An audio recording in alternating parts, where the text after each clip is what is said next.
Hello and welcome to Conversations with TEDxYangon. My name is I'm going to be host for the next hour or so.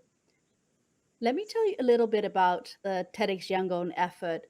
TEDx, TEDx's exist all over the world. They're volunteer-run organizations that are licensed under TED, which is famous for the TED Talks and the TED conferences. And we at TEDxYangon aim to do the same in our community, which is in Yangon, Myanmar, used to be called Burma. And we've come together as a group now for the last 5 years and have done annual events, annual conferences like the Big TED Conference, where we invite speakers to come and speak in TED-like talks, which are called TEDx Talks. They're short talks, no more than 18 minutes. And we have been absolutely privileged and fortunate to be able to showcase a whole wide variety of individuals and their ideas. Now, this concept of ideas is exactly why we do TEDx. We wanted to bring the world to our community and our community to the world through ideas.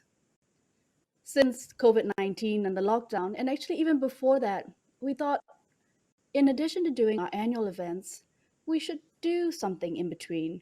We would like to get together, get our community together to have these conversations that we only have once a year and continue them on. So we thought about having these conversations, which are meant to be quite casual, in contrast to our relatively tight, very planned and very rehearsed talks on stage. This is a casual, thought-provoking, interactive conversation with what we hope are very interesting individuals from around the world. So we've been holding these. This is our third one. It's our mid-month special because our normal schedule is every first Sunday of the month. And so far, we have had historian and writer Dr. Tham Nguyen U. We had the MMA One Championship champion An Lang Sang. And today I am absolutely delighted that we're bringing you this mid-month special with Allison Langdon, who is an Australian journalist and reporter. Now, we got a chance to speak to Allison through one of our core team members at TEDxYangon. We, by the way, are a run organization. Our team is made up of very dedicated volunteers who try to bring events to you and these kind of initiatives to you. So I'm going to bring on screen Adam Fraser. Adam actually got involved with us in 2017, right, Adam? Morning, by the way. Correct, yeah. We're on stage with my students doing playback theatre. That's right. So another thing that we try to do with our big TEDx events is, in addition to having the talks, we try to bring in performances, art, music, and Adam and his students from the International School of Yangon did this amazing playback theater, which was completely, it's a bit like improv theater, and got the audience going. And since then, Adam's been involved with our speakers as a speaker coach. He coached me on my talk last year and also joined the core team. And in our last event, he was the coordinator for all the workshops that we ran. So in addition to the talks, we also decided to add workshops last year. And Adam, I think we had 15 workshops that we repeated twice.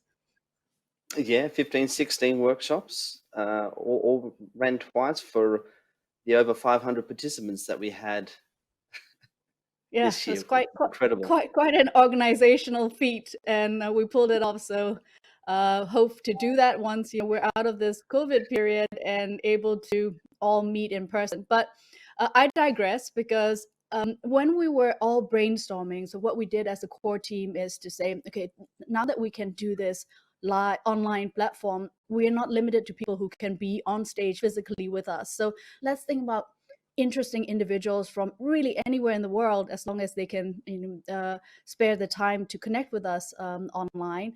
And we put all sorts of ideas out there. And one of the ideas was what Adam brought to the table, which is the conversation that we're having today with Allison Langdon. And we know this because Allison and Adam actually went to university together. Correct. The Charles Sturt University in Bathurst, and we both completed the communication course there. Right. Okay. So since then, you've gone separate ways. You've become a world adventurer. You've been in Myanmar now for a little while. And Allison went on to be a journalist and reporter. She was with 60 Minutes. She is now with Australia's Nine Network, co-hosting the morning show today. But rather than giving that sort of very professional bio, I'm going to turn over to Adam to give more of a personal introduction of Allison and a bit of background of where she comes from as well that could inform her views and where she is today. So over to you, Adam. Thank you very much, Thierry. So I'm going to start with a story, and some of you might actually know this already. In 1938, on October the 30th, Orson Welles was sitting in a radio station with his Mercury Theatre cohort, ready to give an announcement as acting as a radio broadcaster. And the story was War of the Worlds. The myth has it that it created pandemonium. Well, later this week, I found out that wasn't actually the case. And where the myth actually came from was from a rival newspaper that projected it creating pandemonium in a way of discrediting the radio. And so, with that in mind, I thought about who are the guardians of information? Where do we get the truth from? And hence, this is part of the reason why we're bringing our guest today onto the show, Allison Langdon. Allison, thank you very much for joining us. I'm very, very happy to be here. I like that, guardian of the truth. That's something we'll dissect a little later. So, just to go back, you came from a semi-rural / coastal place of Wauchope, a population of approximately 8,000, very small. You went to MacKillop College, and I'm going to apologize right now because you're missing your sister's baby shower, and if she's by chance listening, I'm so sorry. That's okay. I was there for the first hour. I'm not in too much trouble. Wonderful. And you're the one in trouble, Adam, not me, by the way. Catch me afterwards. So we met in 1997, where baggy pants were a thing. We had all our favorite songs on cassettes, and bright-eyed and bushy-tailed, we started our communications course together and got to know each other a little bit back then. The communications course in Bathurst, in CSU Bathurst, had a reputation of being one of a highly regarded course. Some people actually called it the Mitchell Mafia after the original name of Mitchell College. And I was just wondering, Allison, do you still connect with people from Bathurst? Do you still see people coming through, or has this time brought people out of the woodwork just a little bit more like myself? Look, a little bit of both, and it's quite interesting. Like we still see a lot of people at 9 come through Charles Sturt, but I think how journalism has changed over the last decade means that a lot of students are looking at different courses now, sort of more tech-based courses at Sydney universities. They're becoming more popular. So, I think the Mitchell Mafia in one way is still alive and well, because there's those my age and older and are sort of that are very much have all come through Bathurst. And I look at, I just look at just morning television, breakfast television at the moment. So Alex Cullen, who reads our sport, he went to Bathurst. He was a year below me. Edwina Bartholomew, who's over at Channel 7 on their morning show, she came through there as well. So it's still alive and well, but it was a fun place. It was a great place to study because we were all away from home. It was, you all thought, or everyone who came from the city thought it was a small country town. I came from a really tiny country town, so Bathurst had traffic lights. So in my mind, it felt like the city. And when you said I come from a town of 8,000, it was actually 5,000, so it was even smaller than that. But it was Right. everyone away from home, and I just feel that's what created this extraordinary community that we all had at university, where you and I can connect years and years later, and it just sort of feels like falling back into the old days, except you had hair. It's been interesting just this last week. I've just gone back to school, and school's changing. I mean, this setup that I have behind me is all for my online learning classes. Hopefully, that it was engaging some students where they could rate my setup. But we've got cameras in the classroom for synchronous learning, and the camera that I have seems to be just above my head from this angle, and it just reminds me that I do have that bald spot. So thanks very much, Alison, for That's reminding me okay. of that. That's what friends do, Adam. It's what friends do. It You is still what look friends are for. fabulous, by the way. Oh, well, thank you. I feel it some days. And so it's quite cold in Australia right now. Are you feeling the weather there? It is. Yeah, they've described it as an Antarctic blast. So when I see you guys pop up on the screen and the weather looks beautiful, I'm really, really envious and just think, oh, to be able to travel again and be somewhere nice and warm. But that's okay. The cold's fun, and and we whinge about the cold here in Australia, but it doesn't really get that cold. It's about 12 degrees today. That's as cold as it gets here in winter. Right. I saw some people in Bathurst were building snowmen yesterday, and it made me quite Yeah, no, jealous. it's cold out there. They're actually getting snow. Yeah, it's not that bad here. But Adam, I Well, mean, you know my Alison, hometown. You came up on a visit once. I did, and was fortunate enough to jump behind the boat with your brother and get pulled along by him. I think at a neck break speed, and I came out to tell the story on the other end. So Not everyone yeah. has, so well done you. Well, We Alison, I breed do them hope that tough in all the your. country. Oh yeah. Well, actually, that was something that I wanted to bring up. You and me are from a certain breed of people that come from the country. And I was also going to ask, do you think that might have had some rubbed off on you in some way in terms of your ethics and what you bring to journalism? Absolutely, and I think because you've come from a small country town and you've had to fight very hard to where you get because you don't have contacts, and the big city feels like a really long way away, and it seems that like it's sort of insurmountable in some ways. But for me, and I think one of the greatest compliments I tend to receive from people is if people then go, "Are you from the country?" And that it's big. I think I mean, it's a vast generalization, I accept, but we're very open. I think we tend to be very friendly. We're very appreciative of what we got, and maybe there's something in us that I think at any time it could all be taken away. I'm not sure. So we work very hard, but I do think that is very much a country trait.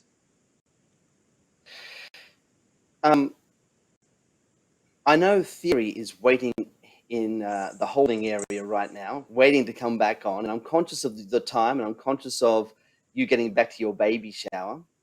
Alison, it is always an absolute pleasure whenever I see your face. You bring a smile to mine. And thank you for joining us today. And I hope to catch you again, perhaps before it becomes 20 years or however long it's been. I know. Come back for a visit when you can. I will. I hope to. As soon as we figure out this incredible time that we're in. All right, I'm going It to is sign off incredible now. too, isn't it? It is incredible. It is. I'm just starting to feel the effects this week of going back to work and teaching in the classroom. It's an interesting time. So Alison, all the best. And an incredibly, incredibly important job that you're doing. I mean, at a very, very strange time when, students are very uncertain of what's going on, and you're a teacher, but you're sort of therapist, you're a bit of everything rolled into one at the moment. So hats off to you. Yeah, well, hey? I quite think of myself sometimes of a person who alleviates anxiety in their students to help them perform. And I've had to take a few pages out of my own book this week because I felt a little bit anxious, to be honest. And it's taken a lot of conversations around with other colleagues to keep strong. And we're going to battle on, and we'll push through this, and we'll get through it. So it's what we do. True, very true. All right, I'm going to sign off. Alison, thank you so much. It's been a pleasure to see you. And I'll hand it back over to Theory right now. Take care. And see you at home, everyone. Thank you very much for joining us today. Thank you so much, Adam. Thank you for doing the introduction, and thank you also especially for connecting us to Allison. So, Ali, we're going to jump straight in. Let's start a bit with, Adam mentioned where you're from. You met in university where you were studying communications. From then on, you went to become a journalist. What prompted you to choose that career? Were there any particular role models that you had, or what's the drive to become a journalist and tell stories? Well, I mean, it's very interesting then that Adam just did the introduction, and Adam being a teacher and all, because for me, it was falling in love with journalism in Year 8 because of my English teacher, Mr. Roberts. And I'd always loved writing, and English was always my favourite subject. And I credit Mr. Roberts for just opening up our minds that, yes, we live in this small town and it's a beautiful place and it's all very safe, but there's this big wide world out there, and just to bring up several different issues and things which just stuck with me. And I remember going home and saying to my mum that I wanted to be a journalist, and I've never wavered from that point on. And so I feel in one way that I'm very blessed, and that very, if you know what you want to do going through school and traveling, it actually makes it a lot easier than if you don't know, and you sort of you spend those sort of final years. I've always been very driven that this is what I wanted to do, and so I just followed that path. And I was talking about it with my husband last night. We caught up and had some dinner with some friends, and I was just saying, now I've got two little babies. I've got a 3-year-old and a 1-year-old, of just trying to find, I've taken up the ukulele because I'm trying to find a few things outside of just kids and nappies and work, and just something in it for me. And he made the point is the difference is, and we've been together for 13-14 years, he said that you love your job. Like, your job gives you something that it doesn't give most people. So for me, I feel like it's never felt like work. I mean, 60 minutes, I spent 10 years on that program where we would spend 6 months of every year traveling to the most remote, beautiful, sometimes horrible, from war zones to glaciers to Antarctica to these extraordinary experiences that we had, and that's been my job. And it's been a job now that I've been doing for 17, nearly 18 years. So I feel very blessed in that way. Right. So, and 60 Minutes is a current affairs program. For those of us listening, those of us who don't know it, and those people listening in, can you just explain what the program covers? Sure. So it's a program that's been on air in Australia for just over 40 years. It's actually, it's based off, you might know the American model of 60 Minutes. So it's on every Sunday night. It was always at 7:30. That's pushed back a little bit later now. And it's typically 3 20-minute stories in the hour. And it is us going to somewhere in the world. I mean, often we do local stories as well, but we do a lot of really big issue stories. And the thing that I've loved about this job, that the things that I'm passionate about, animal conservation and the environment. I dive, I like mountain climbing, and I've been able to include a lot of these things. I was diving with humpback whales there in Tonga. That was swimming with leopard seals in Antarctica. An extraordinary experience, but it was one of those experiences where it was so hard and cold at the time. It took me 6 months to get feeling back in my right hand after that trip. And what the thing I love about 60 Minutes is I think people hear subjects like climate change and it's like, yeah, whatever, you know, either I don't care, which breaks my heart, or I know what it is, so I don't need to watch a story on it. What we try to do at 60, and one of the things that I've always pushed is if you include an adventure element into it. So the story I did in Antarctica with leopard seals, and we spent, look, it took, you know, we fly to Argentina, it takes 4 days on a boat to get south, and then we're shooting for a week and a half, and then it takes another 4 days to get back to Argentina. It was a really big trip. There was this new report coming out on what was happening down there with the ice melting, and by adding the adventure side of that story, which is diving with leopard seals, so telling the story of the impact of climate change on this one particular animal and how the impact of that then impacts penguins and down the whole chain. It just, I mean, I guess it keeps, you know, people will tune in for the adventure and then they're learning something and taking something away from that as well. So that's, I sort of think what broadly we do 60 Minutes, you know, we go to, you know, we'll go into a war zone and we'll tell a story from a war zone.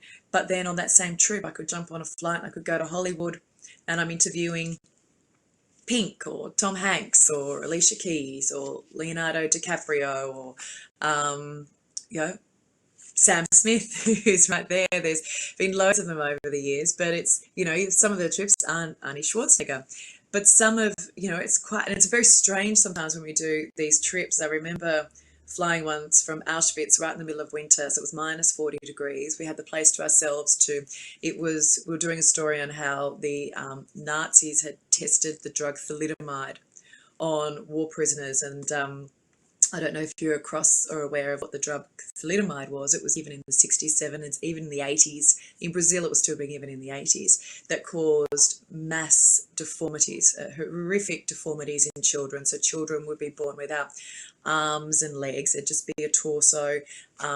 They'd have internal injuries and they often didn't survive. It was all because of this drug.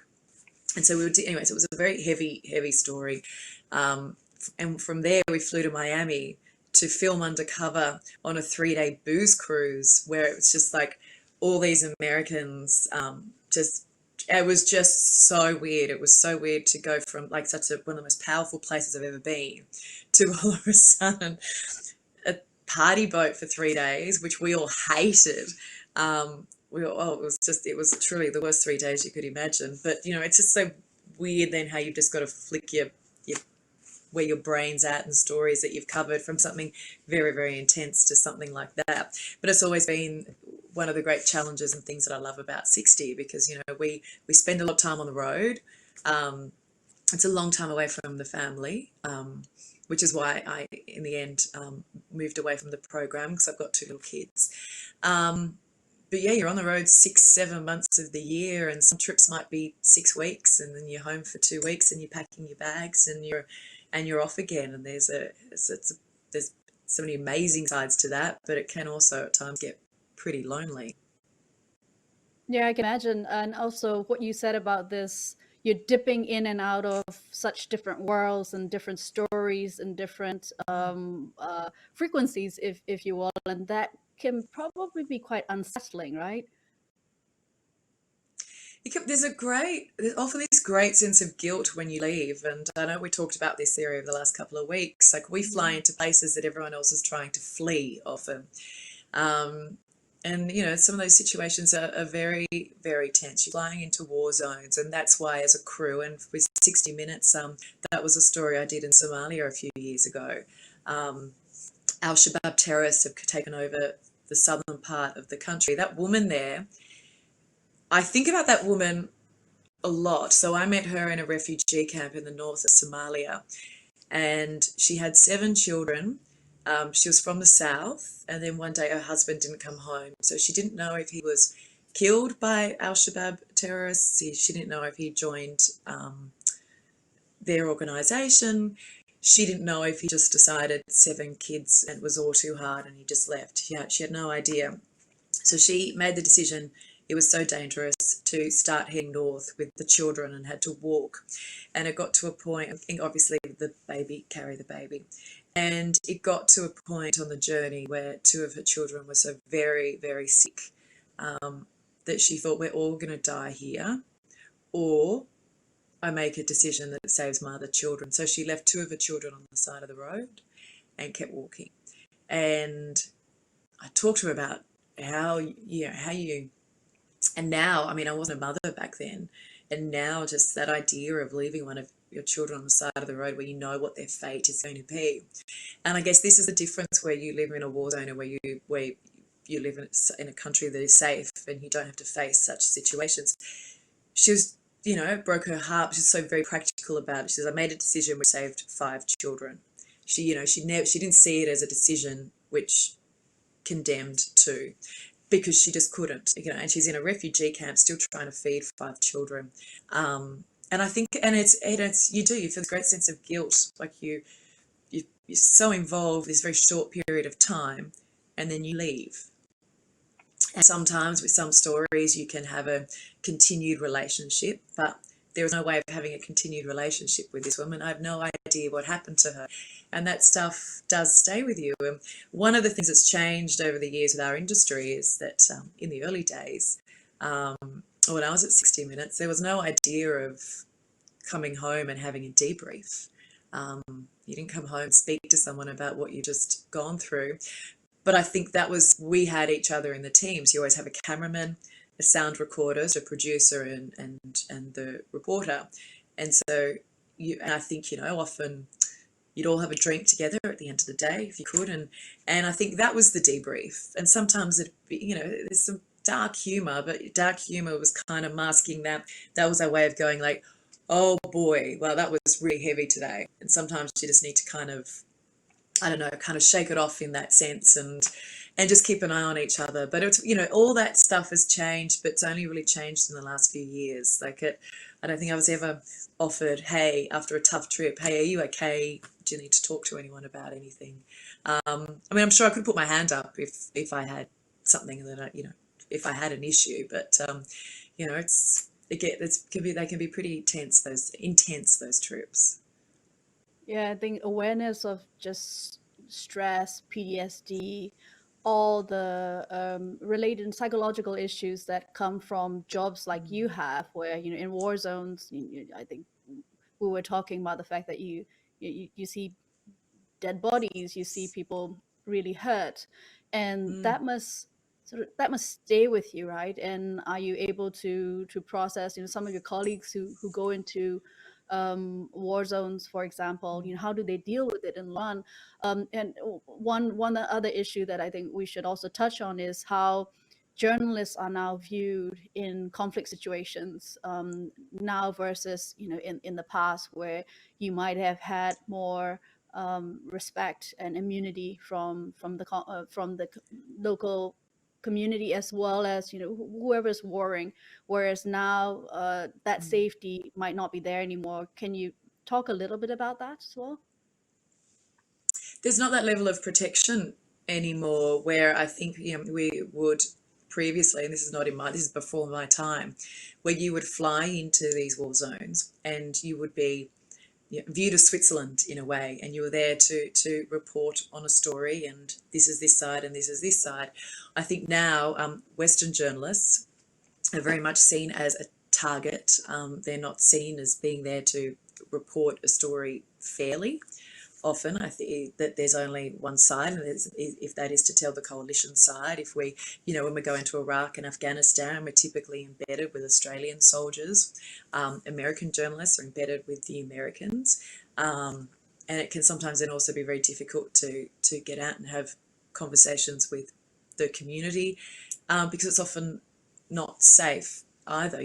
Journalists are targeted now. That's a big part of it. And one of the problems you now face is a lot of organisations not taking the risk to send their people into war zones, where it can just be too dangerous. And I think Syria is a great example of that, you have very few foreign journalists in there. You've had several foreign journalists killed, and you've had hundreds, or maybe even if that by could be top to 1,000 now, local journalists who have been killed covering the conflict. So it's become, I mean, I guess it's always been a dangerous career, or had the potential to be a dangerous career when you're covering war zones. But I think there's another element to it now that that makes it really tricky, and it makes it really, there are stories now that I look back on that I did that I wouldn't do now, and I didn't think I'd ever think that,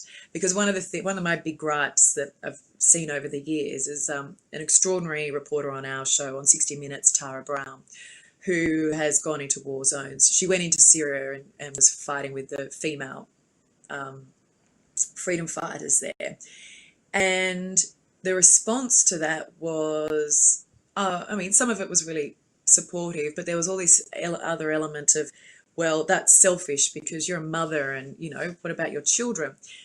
None of our male reporters on our show, Liam Bartlett had been in Afghanistan about a month before that. He's got 3 young kids. And it's like, how brave is he to go in and tell the story that needs to be told? So I think there is still that element of, as women, we're judged differently, as mothers we're judged differently, that how dare we put ourselves in that situation, and how dare we do that to our children? Like, somehow it's a selfish act that we would even consider doing something like that, as opposed to it being brave. And why all of us get into journalism, like, no one gets into journalism for the money.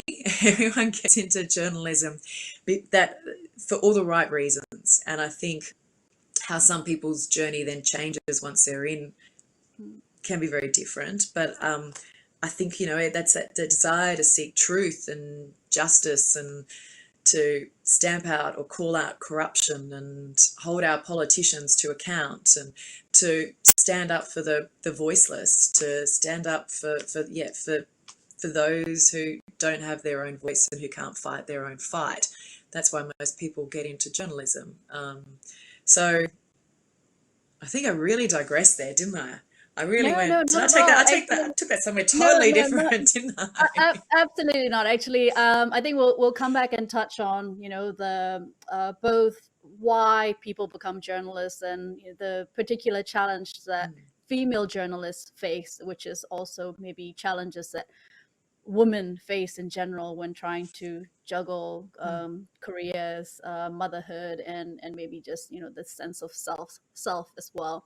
But before we go exploring all that, I just want to bring sort of the context in from where I come from, and why I was actually so excited. I am so excited to have this conversation about media. Because I'm sitting in Yangon, which is a city that I grew up in, and when I was growing up, it was an Orwellian time where we had only state-run newspapers. Everything was censored. The censorship was so extreme that you wouldn't definitely news was censored, but even art and music and film also had censorship, so that people didn't get ideas. Even different colors could not be used if it might represent the opposition. If there was hardly any opposition for the longest time.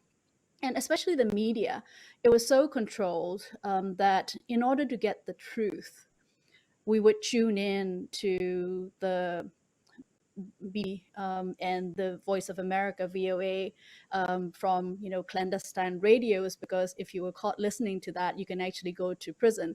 We have, and still do have, a Ministry of Information where all the information is supposed to come. So I grew up with the BBC, the VOA, the international news outlets being the real truth. And whatever we were told was truth, we knew not to be true and was just propaganda. And it was such a jarring experience for me, because in the last 20 years, let's say, the news outlets, even say the BBC, I spent a long time in the UK, and I do believe that they try to go down the middle, but there is still biases and nuances to reporting that may represent maybe the Western liberal viewpoint, or maybe still represent, especially in far-flung corners of the world, individual journalist viewpoints, or maybe an individual journalist trying to build a career. So Myanmar, where I'm from, we have had the longest running civil war and conflict in the world, some say. And we're a bit like the Balkans of Asia. We've got lots of different ethnic groups trying to secede from the Union, or at least trying to get some form of autonomy. We've had an incredibly devastating humanitarian crisis with a Muslim minority that lives on the west side, which, a lot of whom had to do what the Somalian lady that you interviewed did, which is have to walk across borders to flee conflict. And during that time, there was some reporting done by Western news outlets that I actually thought were biased against the country and against the situation in order to tell a certain angle. And that made me really, really confused, because it's like, well, but they're supposed to be the truth, So let's go back to what Adam opened with, the guardians of the truth. Where has media gone these days? So much of media is now about opinions. And you also see some, if you look at the CNN, for example, it's about individuals, right? It's individual journalists get almost this personalities kind of marketed. So if you hear from, and I don't follow the CNN these days, so from so and so, that's supposed to be the truth that you trust. How are you feeling all of that? Being somebody who came in to tell the truth and be that guardian, but then seeing your world be morphed in that way. Well, I think the world has changed so much, and journalism certainly has. And I think you've got to remember too that journalists are human beings, and I think as much as you try and take bias out, and you've got to really fight to take that bias out, it does creep into work. And I think we've created this situation now, and I still think your BBCs, your ABC in America, I think you're still talking about very credible news organizations. And like every job, every industry, you're going to have good and bad eggs. So you're going to have people who come in, and yet maybe it's not about what is the story. It is about, I want to build a profile and I want to be famous and I want to do this. So I'm going to antagonize and I'm going to sort of take bits and pieces. We're now in a world where, however you feel about a subject, so say, I think America's the greatest example. If you love Trump, you can find news online that is so pro-Trump. And if you hate him, we go seeking for what we want to hear. And that's one of the things that worries me about the direction of journalism in some parts, because we're not exposed. If we don't want to be, we're less exposed to a whole broad range of views and ideas. And I know when I started out, I think there has been this line that's become a little grey. In the old days, in the days when I started out, you'd read a newspaper and it was very clear what was fact and what was opinion and what was comment. And I think that line has blurred a little now.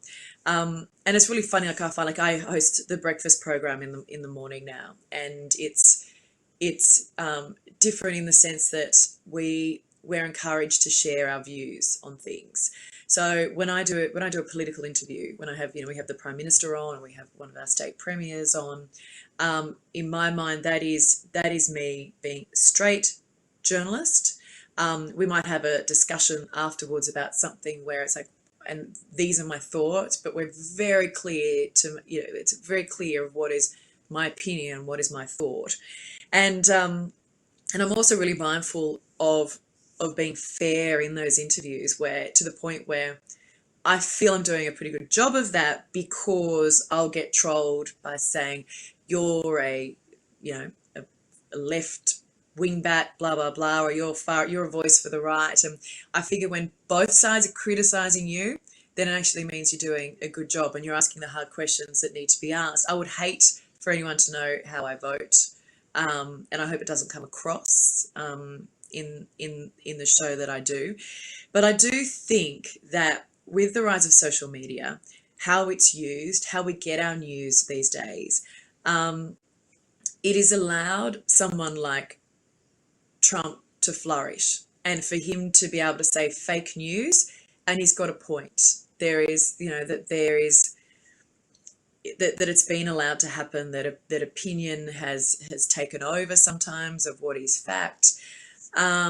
But I think we've got to be really, really careful though too, because journalism is absolutely vital. It's an incredibly important job, probably more important now than it's ever been.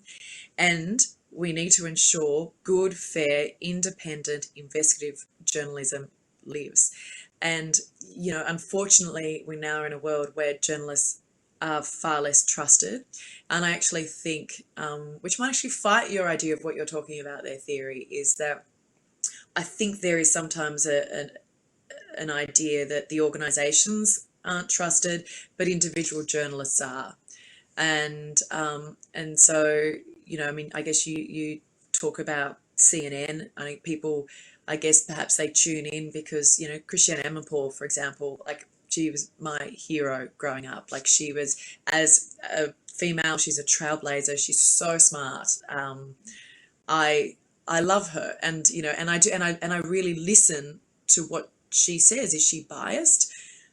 Maybe there's something in there. I always feel she's very, very fair, but I do, like, she's a voice that I listen to, and she's a voice I've sought out, because I love her analysis of how she breaks it, and she's a total ball breaker. And when she sits down across from some of those world leaders and gives them what for, I think she's just extraordinary. So it's really, really tricky, and I think it's really easy just to bag the industry, and it's like, all right, everyone's got an agenda. It's not true, and it goes back to that point that I make, that people get into journalism for all the right reasons. Stuff happens along the way. There are good eggs, there are bad eggs, but I know that those that I work with, we try very, very hard to always be fair.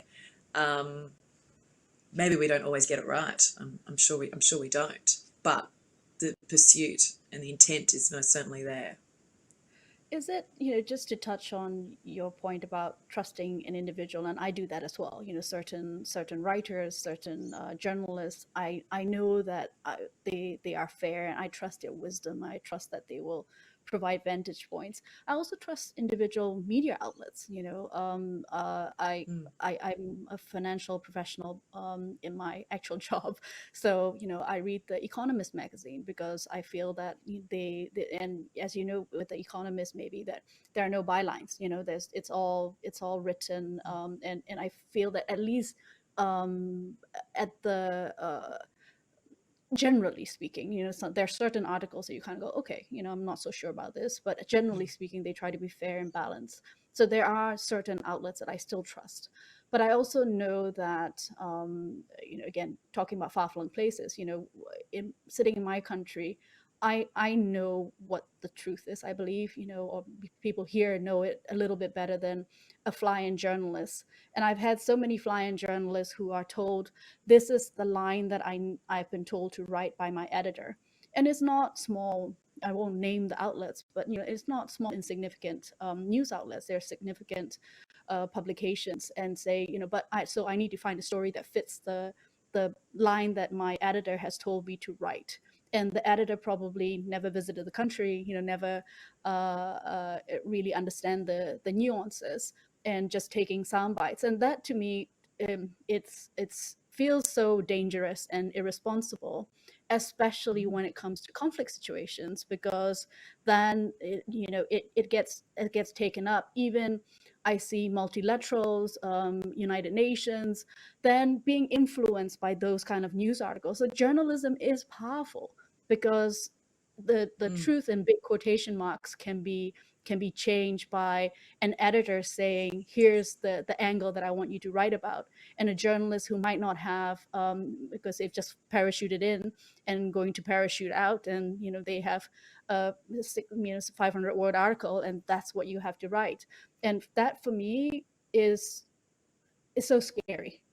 And in if See, I I have to look at be that, I hear that example, and I immediately think that whoever that journalist who's sent in is must be pretty junior, because if any editor told any journalist I know, this is your angle, we'd say go bite your own bum. And like, I've never, hand on heart can say that I've ever had someone higher up at our organisation tell me what the story should be. And when we've also, where there's been plenty of times where we've taken off on a story and we have an idea of this is what it's going to be, and then you're on the ground and you realize the situation on the ground is completely different. So we can often go back with a story that doesn't match what we set out to do. And I even look, for 60 minutes when we do our stories, and then we come back, we write them, we go into the edit suite. We then have this process where the executive producer and supervising producer sit in with myself and the producer. And those conversations can, they can get pretty heated sometimes, of like, hang on, what's this, or what have you. But it's never, in that sense of, well, hang on, this isn't the story we thought that we sort of talked about we were going to go and do. It's like, no, because the story changed on the ground. And they're always accepting of that. And, those conversations get pretty fiery at times about how we've structured a story and whether or not they think it flows or what have you. But, the only thing we've got in my mind is our professional journalistic integrity. And I also think that it's something that takes a really long time to build up. And it's the only thing you've got. You get one thing wrong or you really screw something up, that in my mind is 17 hard years of work down the drain. So I truly believe that journalists set out to seek the truth and to tell the truth. And there's a lot of noise around it. There's a lot of, as you say, different organizations that do have an agenda. And you can look at something like, no one sits down and watches Fox News in America thinking that I'm getting unbiased, straight facts journalism here. But that's not what it's there for. It is, and I don't think they even pretend in a lot of their programs on Fox to be that, but they speak to a certain audience. And that's my fear of the direction we're going with now with journalism, is that you can always find that voice you agree with. And so then and there's always, you can take one story and there are always two ways to tell it. You could tell it in two entirely different ways depending on where you sit and how you feel about it. And so we seek out what we already agree with.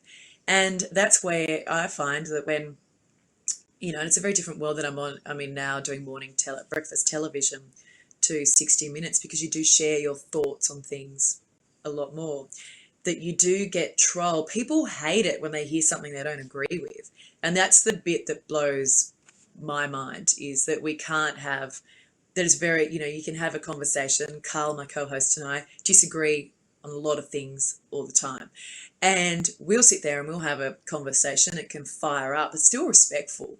And I still appreciate his views and happy to listen to them, and vice versa. But it really scares me then sometimes, then what, the response we get to it, and the absolute hatred that I've dared to express a view that someone else doesn't agree with. And that response, I mean, you've just got to wipe that and not worry about it. But it just shows me too that there's how much angst there is at the moment. And I don't know if perhaps that's all heightened. I've only started this job this year. And I remember we came back early on air on the 4th of January because our country was burning. I remember at one point covering the fires, and I was up at Mum and Dad's farm, and they had fire north, south, east and west. And I remember Mum going, I really want the wind to blow east because then we're out of danger. But then that fire will, it'll hit my brother's place and what have you. So that's our year started with that. And so within Australia, I think there was so much angst because even if you weren't in a bushfire zone, the pollution from the fires was horrible. Like, we didn't have a fire in Sydney, but every morning, like, you could barely breathe the smoke, and it was so horrible. And that lasted for months. It was all of summer. And then you sort of finally start to get over that, and then we're hit with COVID. So there is so much angst and uncertainty and all in the world that, you do wonder, is that where a lot of the hatred and that you cop online. Is that where it comes from? But I don't know. Yeah, I Just think that's there's a lot going on for people. yeah. I wonder if it is because there's a lot of anxiety now in the world, but I feel like there's always been anxiety, right? Individuals have anxiety. We, in a way, have had it better than a lot of the previous generations, and I've been surprised personally on how much vile vile there is on online, especially in comments. All these keyboard warriors who don't have to confront people face to face, but somehow being very aggressive and rude and disrespectful is okay when it's written in a comment box and written, all these trolls. When And it's that's been anonymous. exactly, and that's been, and actually sometimes it's not even anonymous, right? They'll do it under their own name, but the fact that they don't have to do it face to face, and in a way I've been That's dismayed what I mean. because My apologies. What I mean by yeah, anonymous is that you can yeah, hide behind a computer. You're not having to face someone. I mean, you would never say this exactly. stuff, a lot of this No, it's stuff just that not. you see online. And I remember a few years ago, and I don't engage, I don't read it at all. Now it's no good for your mental health. You could have 100 nice comments and then one really horrendous one, and human nature is what sticks in your brain, That's right. the horrible thing that someone said. But I do remember quite a few years ago, and a woman had it was actually an email that she'd sent in, and I read it, and I remember I don't normally reply, and I just wrote back, and it was so horrible, going, "Good morning. Look, I'm really sorry that even just my presence makes you want to, do this, blah, blah, blah, blah, blah. And hey, look, I just want to say, have a lovely day. And just so you know, we do read the emails." And I Mm. got this email back and it was just, for me, it was great to do, because it was oh my gosh, I'm so sorry. I've just told my husband what I've done too. And he's, but this is going on. And I then get her life story and everything that's going on in her life. And I think, and so what I'm getting when that comes through online is not her actually being angry with me. It's just angry, and it's an outlet, and it's Sure. something important to hold on You're to, a bit of a remember. convenient target. Actually, I wanted to cover a few things, but let's do that one first. Now, especially being on Breakfast TV, we were discussing the other day that it almost requires that you share a little bit more about you as an individual. You're on television, you're on billboards, you get interviewed for feature pieces, and like it or not, you're a public person. And being a public person also seems to mean that you're sort of free game for people to take pot shots at if they wanted to. There'll be, a million people who love you, but maybe not voice it. And then, one or two people who are just angry to see your face, and therefore want to go after you. Or in certain cases, being a celebrity or celebrity in general, a public person can be quite uncomfortable. Some people love it, but I would imagine that for most people it's a bit disconcerting, right? You must have people coming up to you randomly saying hi, hi Allison, and as though they know I don't you, mind and that part. That part's yeah. fine. That part's fine, and it's all. And look, I'm very lucky that I've copped very little abuse this year. I probably expected to cop more, and that it's been quite wonderful in that sense, that the responses, and most people who do sort of reach out are very kind. But it has been a very strange transition in a way, because you do share more in this role, and you're on air for 3.5 hours every morning, Monday to Friday, and people do get to know you more than, for 60 minutes. I was on the show, not even every Sunday night. You might be on the show every second, even the third Sunday night, for 20 minutes, and the story is the story. So it's not about you, but it's so you do share a bit. And a couple of weeks ago it was organ donation week in Australia, and I did a piece for it, because it is a subject that's very close to my family's heart. So my sister, whose baby shower it is today, had a double organ transplant 6 years ago. And so, I mean, she is with us today because of the amazing gift that another family made in their darkest hours. So organ donation is something very, very important. And so I wanted to do a story, and we wanted to do something, and we got to the end of the story, and I was just talking about my sister, and I was sharing that she was about to have, that she's about to have a baby. And I got so emotional, so emotional, because, and I'm not used to, I became really embarrassed by that, because I am a very private person, and my husband and I and our family, we are very private. And I remember sort of feeling really embarrassed by it at the time, and Carl just saying, like, this is important, like, it's real, and it's important for people to see real, and of course it's a subject you're emotional about, and you're allowed to cry, which was, so it's something I'm getting used to a little bit more, sort of sharing more about, I guess, a little bit more about your private life, more on your thoughts and feelings on different things that are happening. So it's, for me, that's been a big transition this year, which is it's a shift away from that straight journalism to you're kind of wearing a couple of hats. You're a commentator and you're a journalist, and you sort of, you mix them both. Right. I'm going to jump back a little bit on what we talked about, the challenges of editorial opinion, or the blurring between news and opinion. And I think one area that I'm concerned about is the funding element of things. If we see very good news outlets struggling because the way that people consume media has changed. There's so much news available on news in many times big quotation marks available online, that people are not subscribing to newspapers. A lot of news outlets find it challenging to get the advertising revenue that they used to have. And the Washington Post right now is owned by Jeff Bezos. There are various organizations that just know are struggling, and newsrooms are getting defunded. So whereas we might have had various levels of checks and balances, and that the cadre of journalists being brought along, and knowing the trade, in my example of in my country, when my country just opened up, this was an isolated country for over 50 years.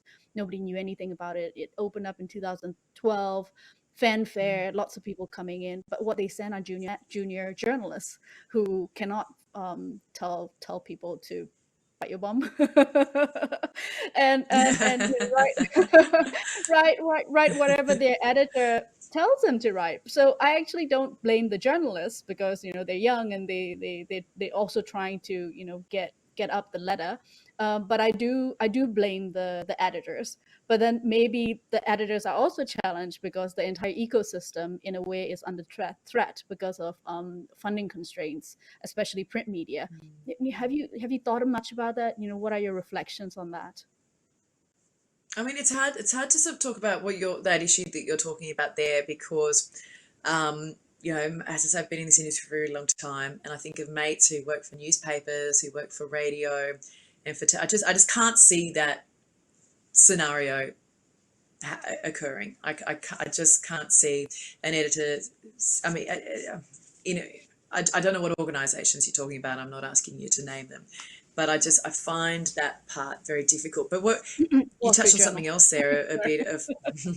You touched on something else there about that defunding journalism, and this is where you've actually got to be practical here, because these are companies that need to make money. They've got shareholders, and so you've got to be practical in that sense. And what works, and that's that whole idea: do you give people the journalism that they want? Do you give them what you think they should read? And I think the tricky part that we now navigate is that you try and do both, because if you don't give them what they want, they'll go somewhere else and they'll find it somewhere else. And that's where clickbait, and we're all guilty of it. We all hate it, and it's the worst thing in the world. And then you see it, and then you kind of want to read it, and it's there, and it makes money, and we might hate it, but there's place for it, unfortunately. I mean, it's typically all your entertainment news and that kind of stuff. But then if that then is allowing newspapers and media organisations to properly fund other journalists and investigative journalists. So I look at at the Nine Network and the Nine papers, and two of the country's very best newspaper journalists work for Nine papers. They work for The Age and they work for the Sydney Morning Herald. And I just think, where would we be without them? And I can't ever see. I think there's an appreciation and understanding of that they are absolutely necessary, and that you need proper investigative journalists, and that those journalist jobs is very different to the guys who might churn out your stories every single day and go to press conferences and media conferences and do your updates on COVID. That sometimes you may not see a byline from them, and it might take a month. It might take some of the stories they work on. I even think about in 60 Minutes, at least it's a show where we've been given time to do stories properly. I did one middle of last year. We'd spent 2 years working on it, and we were given that time. We were given the resources. We did a lot of undercover filming.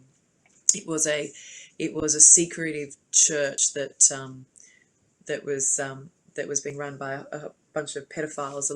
A lot of them had done jail time and was immediately welcomed back into the church, and it was pretty hard and horrible. But it took us 2 years. We didn't want to run the story unless we could actually name and shame this guy. So Nine funded the court case for us to be able to lift a suppression. So organisations are still spending money where it's important, but then we're going through something now with COVID where you've got no advertisers, and you're still running a business. And I mean, I'm just glad I don't have to make those decisions and make the budgets work. But it is now, unfortunately, something we do have to take into account, that newsroom budgets are changing. But that doesn't mean the quality of journalism needs to disappear or change. You've just got to change the way we work, perhaps. Yeah. What would you give as an advice to journalists coming up now, young journalists who like you join the profession to tell the truth and tell the stories, but really are under such different circumstances and different pressures? How do they stay on the path? I would just say accuracy is number one. And I think there's been a shift to be the first. And you saw that with remember the Boston Marathon, the bombing, and I think it was the Washington Post. See, now I've got to be really careful, and I'm putting the wrong newspaper in it. I think it was Washington Post who then that on their front page of the paper the next day was, "This is the bomber." And they had, the whole front page was this face of this guy. They were so, let's be first, let's get it out there. They were wrong. I mean, this guy, if you open the paper and, front page of the paper, and it's the wrong guy. I mean, he could have been killed. It was such a big, monumental stuff up, and really surprising, because I think you see it happen on Twitter a lot, where someone breaking news and the news might be wrong, but they push for it to get out there first. But for a major American newspaper to have it on their front page and to get it so wrong, I think it was a really big wake-up call that accuracy is more important than being first. First is really good. First is, you want to be first with something, but it's got to be correct. And I think probably my greatest advice, and I look at, when I started out, and there were, as in everything, in my mind, there are good journalists. There are those with integrity. There are those who, in my mind, didn't have much of it. The ones who survive, and the ones that are still colleagues now, are the ones who followed their own moral compass. And I remember, when I first started out in this, and my dad, and one of my favourite human beings on the whole planet, and just saying to me that as long as whatever you're doing, that you need to have, if you can sleep at night and know that you've done the right thing, then that's all you can ask for. And so I've just always followed that. There's been certain things as a journalist in my earlier days that I didn't feel comfortable doing. but I was able to voice that, and it was never held against me. It was fine. Like, okay, if you're not comfortable doing that, that's fine. You do this, and but for me, I think it's just, and that's why, going back to your example of someone being told, go fly to this country, do this story, but write this story. I mean, and look, I get the pressure if you're a young journo trying to prove yourself, and someone tells you that. But I think we've all got to hold ourselves to a little higher standard than that. Yeah. But it's my goodness, it'd be tough in an environment like that, and you've got me thinking, what would I do if I was, 20 and here's a editor in their 50s or something telling me? Maybe I'm thinking, well, hang on, maybe they understand this story better than I do. I mean, I don't know. Yeah. It's a tricky one, the one you raised there, for sure. No, it's very interesting, and taking you back to what I mentioned about the world that I grew up in, I really felt that the rest of the world cared and were looking out for us, and that's why we had the BBC focusing on having Myanmar language news so that we can understand what's going on in the rest of the world, because we were very much the only. I still remember we had something like a 10 to 15 minute international news segment on TV every day, and TV was one channel, and it was all about wars and natural disasters.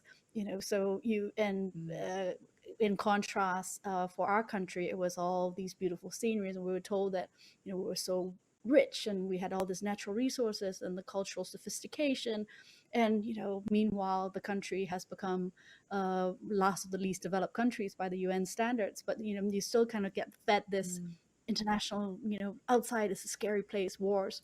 But I digress a little bit, but I wanted to lay that out because But I how many really people felt. then, like you said, because I was like to ask you about that, because Hmm. so you're hearing this, and then what was it then within you that goes, hang on, I don't believe this. No, I'm gonna push back. I'm gonna resist this. I'm gonna look for something else. You mean from the international, from our national kind of the From propaganda? you sitting in Uh, there being fed these lines, then I yeah, imagine there's a lot of people then, okay, well, that's what I'm told, and that is the truth, and that's what I hear, and that's it. And then how many people within your country then sort of rose up or resisted in that way of finding these BBC radio stations, breaking the rules, risking everybody, jail? everybody. Everybody. Everybody did, and as long as you were not, overtly involved in resisting the government, then you're okay listening to the BBC. You just can't talk about it because there was military intelligence everywhere, and we were being neighbors informing on neighbors. But I want to put that out there as this groundwork because so I grew up with BBC being almost a savior and teller of the truth. And I was living in London back in 2000, was it 7 or 8? I was living in London for a while, but around 2007 or 8, we had something called the Saffron Revolution in my country, where the monks rose up to protest, and it became one of the international news stories. We're usually not in the news, and it became one of the international stories. I knew somebody whose spouse worked for the BBC, and they said, "Can you get us people in the country who will be willing to talk about it?" And back then, it was still very dangerous for people to talk to journalists. But I said, "Oh, this is an important thing." So I arranged for a number of people to talk, but there was no, communication lines were not good yet. So it took me to line it up. And then I went back to the person at the BBC in London and said, "Okay, now I have people lined up." And she goes, "Well, the news have moved on, so we don't need those interviews anymore." And I just remember being so crushed in one way, but also at the same time kind of going, "Oh wow, okay, that's how things work." The whole world is not looking at you and trying to tell the truth about your country, because the world is big and there are stories everywhere, and the stories are only stories for a little while, and if there's something Until the else next going on in the story world, comes then along. yes, I exactly, and know. that made And I me think really that goes sad to and the jaded. guilt I said.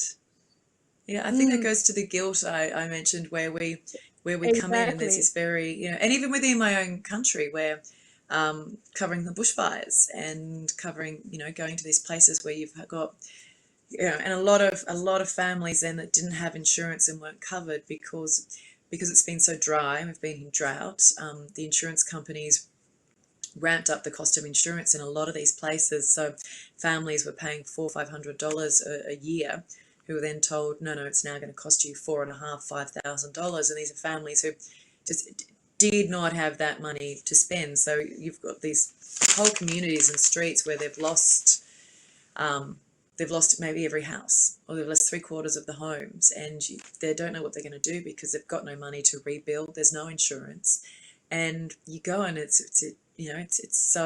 intense. These people are at their lowest point, and you've got this story, and then you get to the end, and then there's this moment of like, okay, guys, well, I'm just going to go home to Sydney now, to my house, which is still standing, and my beautiful family who are all safe and have a roof over their head and a meal, and it's tough but it is that whole thing. I mean, what else do you do? I mean, it's not like you can stay, but it is the story. The story moves on, and you've got to move on. But it can be a really incredibly difficult part of the job, and I think now more than ever, and I think social media's played a big role in that too. The news cycle is so quick. It is so fast. I don't remember it. I worked in news before 60 Minutes. I don't remember it being as fast as it is today. Yeah. We have a few questions coming in, so I'm going to first read it out, but then we'll discuss how to take it, because there are two questions actually that are quite Myanmar specific, and I appreciate you may not cover that at all, even in your 60 Minutes life, and certainly not in No, I the haven't, morning TV. unfortunately. So we'll morph it a bit, but let me read the questions out. One is sort of general opinion on the Rohingya issue, which is the crisis that I told you about in the west of our country with the Muslim minority. And the other, I think we can maybe take some of your experiences in other places to answer, which is the question is, how do we maintain neutrality in which we convey all sides and perceptions of Myanmar versus local views of the country? And so international perception versus local views. The question is on Myanmar, but I think you can take it to anywhere really where you have, in Somalia, there's this conflict, other conflict areas. There's always a local view of what the truth is versus maybe what the international community feels. And as a journalist, your job is to provide the balance view. How do you deal with that? It's like, I mean, that's incredibly difficult, and that's like, for a lot of this, I wouldn't even want to express my thoughts, because I don't think it's fair, because I don't have enough of an understanding. I don't have an inside understanding from within the country, and so perhaps what my thoughts are from the outside are very different. And but then, like, so you touched on the example of Somalia. Any of these places where we go to, where we're flying into conflict zones, or don't even necessarily need to be conflict zones, we always have a local fixer. So we always hire a local producer. And the great thing that with 60 Minutes is, over the years, and the show's been on air for so long, is that we have a lot of really great contacts in different countries that can give us that, okay, so what's the feelings, what's the lay of the land here? Because we can have very, very different very different ideas coming into a place, and maybe in our mind it's very black and white as to like a perfect example. I'll give an example of Somalia, where the Al-Shabaab terrorists are the bad guys. I mean, they are the bad guys, we then got a chance to interview two of them on death row. They'd blown up a marketplace, and they were captured, and they'd killed, I don't know, I think it was 80 people were killed or something. And so these guys were about to be executed the following day, and they said, we'll bring them out to you. They were chained together, and we'll bring them out, and you can interview them through an interpreter. And these two young guys turned up. You immediately go, you are not the mastermind. You may have been the guys who you did what you were told, but you don't have the capacity to have made these decisions, and I'm not even sure you're aware of what you were doing. And it just gives you a whole different take. Like, I expected to see these two men and to hate them and for them to somehow represent something utterly evil and sinister. They were two guys that intellectually impaired, who'd been taken advantage of, who you just go, you're victims in this too. You know, you do sometimes have perceptions of things, and then the reality of that moment completely changes. And I mean, I think that happened a lot on that trip. And I remember we were in the north of the country in Puntland, and you know, this was like the safe place. This is the good place. This is, and you know, they just had an election, and the clan that had won had been the most violent, and their new leader, their new president, had been working in Melbourne. And flew back, and you know, one of the poorest parts in the country in Somalia, and he was held up as he's this great guy, and he's out, like he's on our side, like he's giving us all this access and all. And then you meet him and you see how poor it all is, and the first thing he tells you is he's about to go and build himself this great big palace. And you realize, you know, you're one of the good guys, but you're not a good guy. You know, you're corrupt and putting your own, you know, wealth ahead of your people. And so quite often, you know, we're challenged in all of this, and it's really hard where you're on the ground in those moments kind of going, well, look, I'm thinking this, but I don't live here and I don't know, and I'm being sort of fed this side of the story. Is there another side to the story here? And that is, at the end of the day, is the job of a journalist, is to get to the bottom of that. It's to not to question everything we're ever told, test it. And for us, for 60 coming into these places, I don't ever assume to know more than the locals. So we use local knowledge where we can. You know, sometimes it might be picking up a second cameraman who's a local cameraman and just, you know, picking their brain. But we have fantastic fixers that we use in different countries who are typically local journalists who have a better understanding of situations than what we do, flying in and then, you know, flying out maybe a week or 2 weeks later. Yeah. What is it with despots and palaces and, you know, shoes? I don't know. I don't know. And I just remember it was the weirdest story. Human nature, right? It was, and I remember this bloke, and he insisted that he had to show us his camels, and it's like we're literally doing a story on the famine that's been caused by the fact that Al-Shabaab won't allow any foreign aid to come in, and now Somalia was facing, you know, the worst famine the country had ever faced, and people were starving and dying, and aid couldn't get in, and they were trying to get to. We meet this guy, and he insists that, so we have to drive like an hour and a half in his armoured car. I sat in the back seat with him, and I just remember as we got out of the car, I said to him, "Okay, Mr. President, let's go catch ourselves some camels." And the next thing, he jumped out and said something to his minders, and they're all running and trying to chase the camels.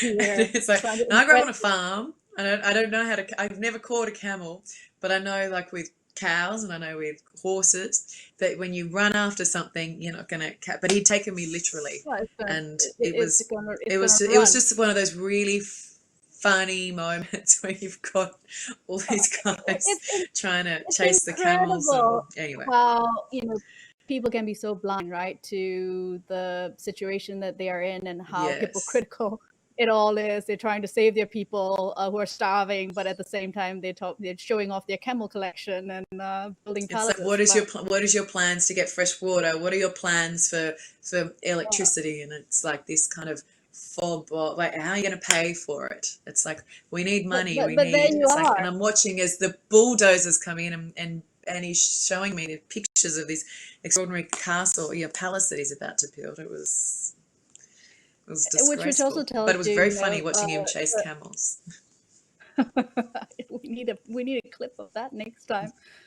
It also tells you, just there's a clip, but there's no way I could. I tried hard to put it in the story, actually, because I thought, but it was too much of a gear change. It was so ridiculous that it just was a very serious story. Behind the story.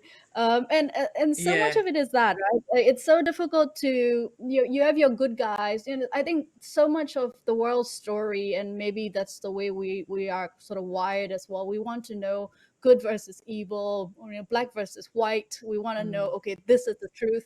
And so often there are so many, Not always that shades and simple. yeah, never that simple. But time, so I'm going to ask just one more question, which is on, to be a well-informed citizen, how should you consume media? For example, should you follow a wide range of media, including those whose views you don't necessarily agree with? And the second question, I'm just going to throw it in there: How should you teach your kids about media consumption? So adults versus kids, and Both I struggle with that, both really, as really mother good of young children. questions. Yeah. Yeah, I think, well, for one, I mean, my kids are a little bit too little at this point yet, and I actually now make a point of, like, I don't watch the news at night until after I've put them to bed. So I always record the news, and then because I just don't want them at this point when you don't have an understanding, and I'll never protect them from what's going on. I think it's important that kids are informed, but not when they're 3 and 1. But I think that first question, they asked it and answered it beautifully. I think we've got to be very, very careful that we don't just chase the news and the angles that we don't chase what we want to hear, and I follow Fox News, and I think everyone, unless you are that really dislikes Fox News, but it's really important to know what people are listening to and what voices that they're hearing. So for me, I think it's having a broad, and also not just newspapers, not just from a television source or radio, like across the board, and which doesn't mean you don't then engage with what resonates with you, I guess. But I think it is really important to hear opposing views and to listen to them as well. I think we've become so close-minded, and that this is it. I think if how we are at a point where people can be accused of fake news and all, because I think there's perception. As humans, we're flawed. We have a natural bias even when you fight it. So there are always going to be those differing opinions, and I think it is important to broadly across the board listen to them all. And I think with when you've got kids and you're trying to teach kids, it is that don't get it all from social media. And I remember growing up, my husband's a journalist. His father was also a very famous journalist here in Australia, and they had to come to the table each evening. They had to come to the table with something that they'd read. And share it with the table and break it down, like what it meant, and they had to use sort of different sources. And back then it was, you had to read different papers, but you had to come and dissect something. And I love that idea of doing that with my kids when they get a little bit older. What did you read today? What did you see today? And how, what did you make of that? And then, they explain it, and then to kind of question them on certain things. I think that'll be something really interesting to do with the kids as they get a little bit older. But most certainly, don't just read what you want to hear, because we don't grow as human beings. You need to hear different voices on a whole lot of different issues. And just what you're talking about, their theory in your home country, is a perfect example of that, I think. Thanks, Alison. Another question: Should online platforms such as Facebook, Twitter, etc., be held to the same standards and regulations as traditional media outlets? Absolutely. And this is where the law now has to catch up, and it hasn't yet. I mean, I'm trying to think of what the case was we had in Australia. No, it was with when Cardinal George Pell, so our highest ranking Catholic cardinal, was found guilty of child sex abuse, which I should clarify here and say now that he's since been cleared by the High Court. But there was a first trial, and there was going to be a second trial, so his name was suppressed. And I actually supported that suppression, not because I think he should in any way have been protected from that, but there was another trial about to take place, and you can't influence that next trial. So it was always that his identity was suppressed until after that second trial. But online platforms and overseas then identified him. So we are then at a disadvantage. So everyone's going online and reading it. Everyone knows who it is, but they can't go and read it from a traditional news platform in Australia. And that's where the rules have to be the same across the board. We've just introduced a new law. It's in the process of being introduced in Australia now, forcing Google and Facebook to pay for Australian news content. So it's a world first. Basically, for the content that they put up on their site, they have to pay the news organisations, which is trying to preserve journalism. So, the people who produce the work should be the ones who are getting paid for it. So that's taking place at the moment, which is all very interesting. But it's all, but I think you're starting to see the law catch up. You've now got several defamation cases against people of things that they've said on Twitter. And I feel there has been this real, you can say what you want, you can get away with it, doesn't have to be accurate. And I think it's being challenged enough now that people are starting to think twice about it. But it's one of those things where we had such an explosion in technology. It happened so quickly. And we know how legislation is passed and how slow that whole process is, that it has taken a long time to catch up. It hasn't quite caught up, but I'm quite confident that it will be an even playing field at some point, but it's not quite there just yet. Yeah, thanks for that. Let's touch back, because I do want to, and two women talking about a career, hate to be stereotypical and talk about how is it to be a woman in a certain profession, but I think we should, because I think it is different for a woman, especially in the field that you are in, especially with your 60 Minutes type life, where you were saying, female journalists are told, how selfish are you to pursue your career? How about your young children? How can you put yourself in danger? To talk to us about any reflections that you've had in your career, any kind of comments like that, and how you've processed and dealt with them. Yeah, I mean, one of the main things I found as a female journalist, where you're traveling to countries where women don't have the same rights as men, and then we rock up to do interviews, and there are a lot of men who are not comfortable with sitting down and speaking to a female journalist.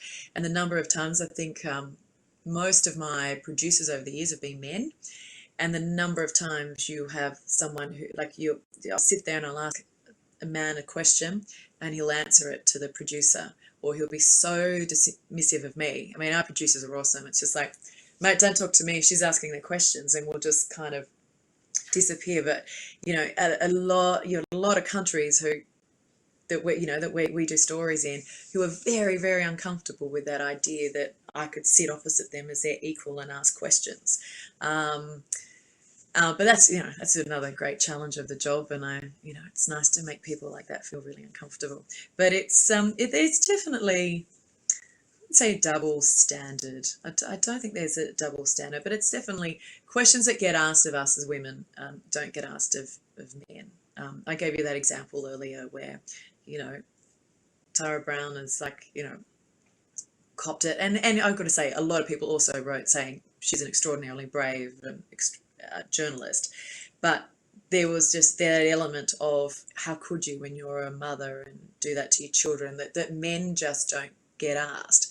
I did an interview a little while back. It was I spoke at a seminar, and I interviewed the CEO of a major telecommunications company in Australia, and they said, "Oh, you can ask whatever you want.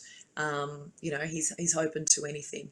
And my opening question to him was, "How do you balance having children and your work life?" And he just looked at me blankly.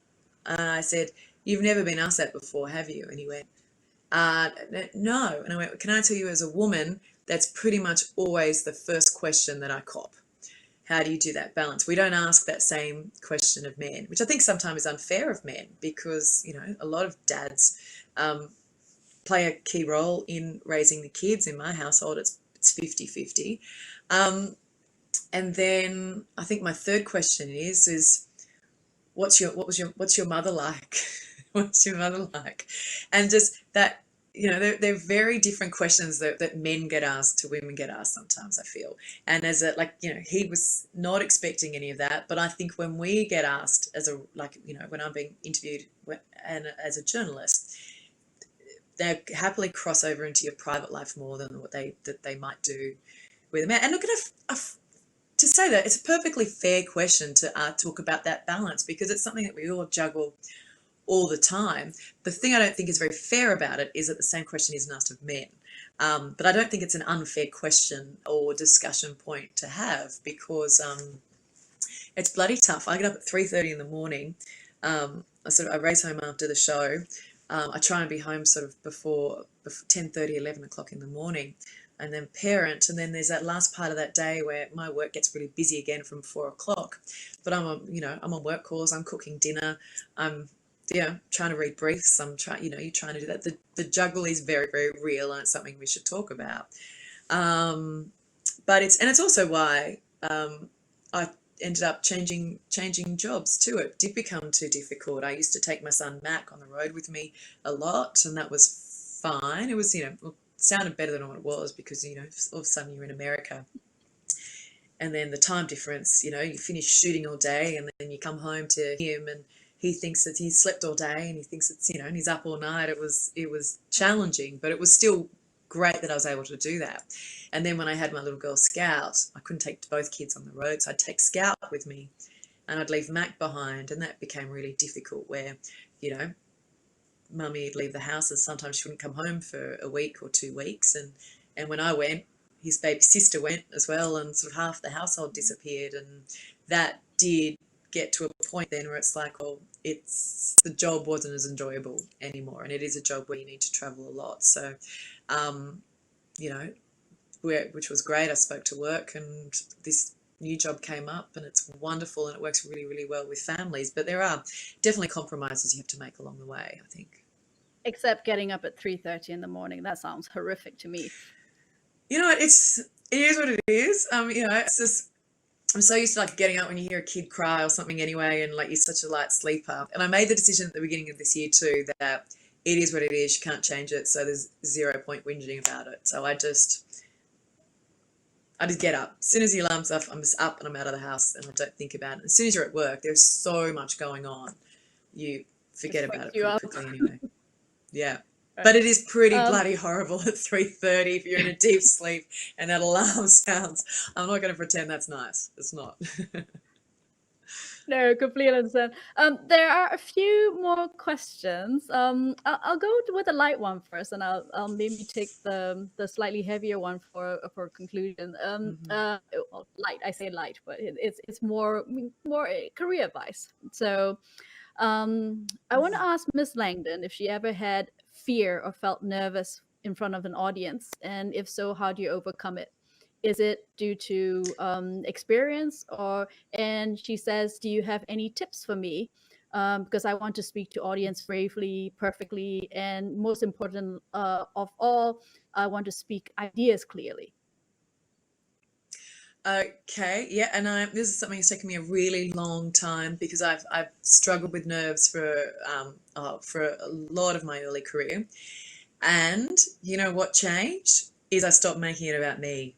So every time I do things, you say, like, even that idea, I want to deliver these ideas. It's not about you. It's about your ideas, and sharing that. As soon as you take yourself out of the equation, it flips something in my mind. It's we sit there going, okay, well, I don't stuff this up. Make sure I get this right. Make sure I take all of that out. What do I want people to hear? How do I get that message across clearly? And so if it's not about you, and it's about your subject matter. It's about what you want to achieve from that. And also, and just another tip then is, as you're going, like when we get nervous, we speed everything up and we tighten everything up. Just slow everything down. Just calm. And remember that it doesn't have to be perfect, because we're all flawed, and people kind of, I know that 3.5 hours of television each morning, some of the best television we do is when we have a monumental stuff up, and it's how you react to that, because all of that stuff is normal. But just maybe be a little bit kinder to yourself, and not think about it as you being the center of it. It's about your message, and I reckon that'll make a really big difference. Fantastic advice. We do have one other question, which is a relatively serious Mhm. question, and it's probably something that you might not be able to opine on directly, but maybe we can discuss about it. The question says, could you give any comments on people getting arrested for what they post and talk on social media in Myanmar? So here's the context. In Myanmar, we have a clause in the telecommunications law called 66D, and it's a defamation clause. But under that, so if I went on your page and said, I think Allison Langdon is stupid, then you can sue me. And actually, people Unless have is been your sued. defense truth, because I mean you get away with it if your defense is truth. Well, Sorry, I shouldn't laugh about that. We are actually talking about well, something very serious. like, our courts don't work either, which so maybe it will Mm, rule in my favor or your favor, who knows? But it does get mm, abused quite a bit. So this is, I guess, an opposite perhaps to what we said. Should Facebook, LinkedIn, etc., oh sorry, Twitter, etc., should they be held to the same standards as media outlets? In our case, because of that clause, if you look at it from the good point of view, at least it gives people protection from complete libel, complete defamation. mm, But more often, it gets used to suppress voices, and it's can be seen as an infringement of free speech rights. So it, mm, it's quite a for us, because so many journalists get put into prison for what they tweet or what they say on Facebook. mm. That is a, I think you're we've right. all Like it's a frozen. tough one to comment on from outside, because also, I mean, you want to be able to say that people should be able to share their ideas freely and openly.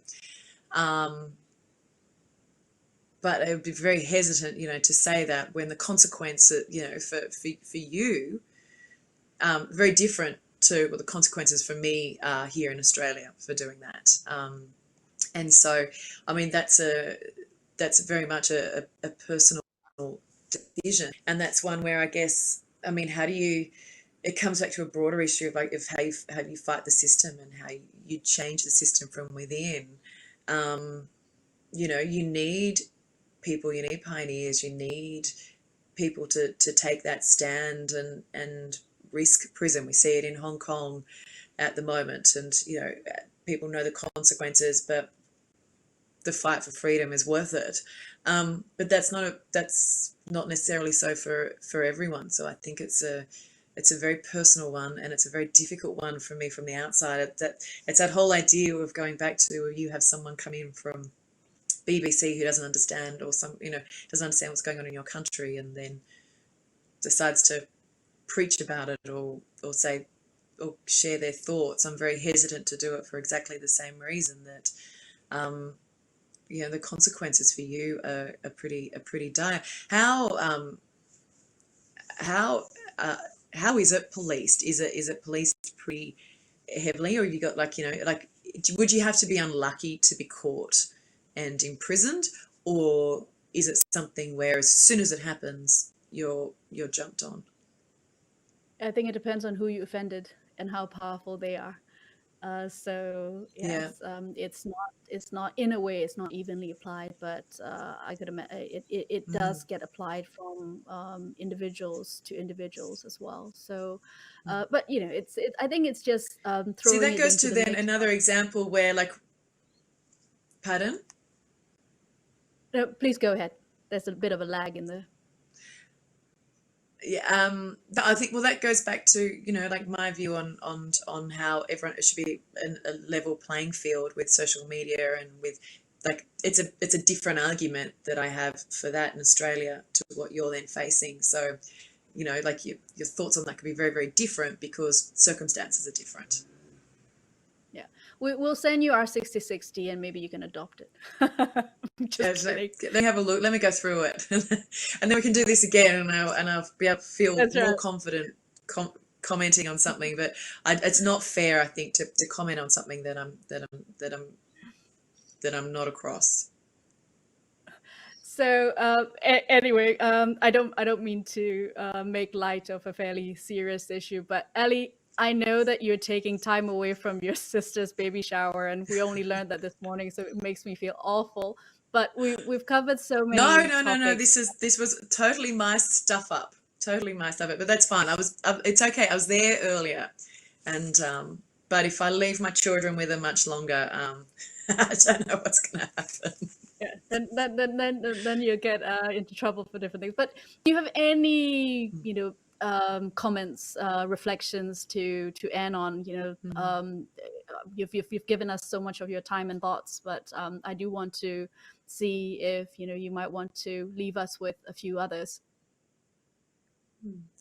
Like, I just want to thank everyone for being part of this today, and I've really appreciated the opportunity to come and to chat through all of these issues. And I guess my main thing is I think it's really easy to slap journalists and to give the industry really a hard time. And I'm not saying the industry doesn't deserve it to a certain degree, but but think of the world we would have if there was no journalism. And and I think we're often portrayed as the enemy, and I think the majority of people, as I said earlier, are in this to make a difference, to seek the truth, to seek justice, to call out corruption, and for me that's more important. And we have to put up with, within that, there is fake news. There are people with agendas, and we just have to be a little bit more clever when we read news, that to sort of to work out, is this opinion, is this fact, and just, I guess, not just, we can't, and it's unfortunate, we can't believe everything we read, but it is finding those trusted sources and those voices that you do trust within trusted organizations, and holding on to those, but while doing that, not shutting your mind to other voices,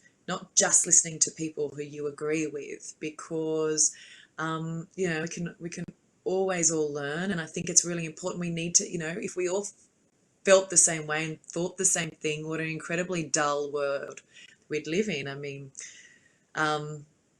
we all have a right to a voice, so it's important to listen to all those different voices while still, staying true to yourself. I guess that would probably be my final thoughts and words.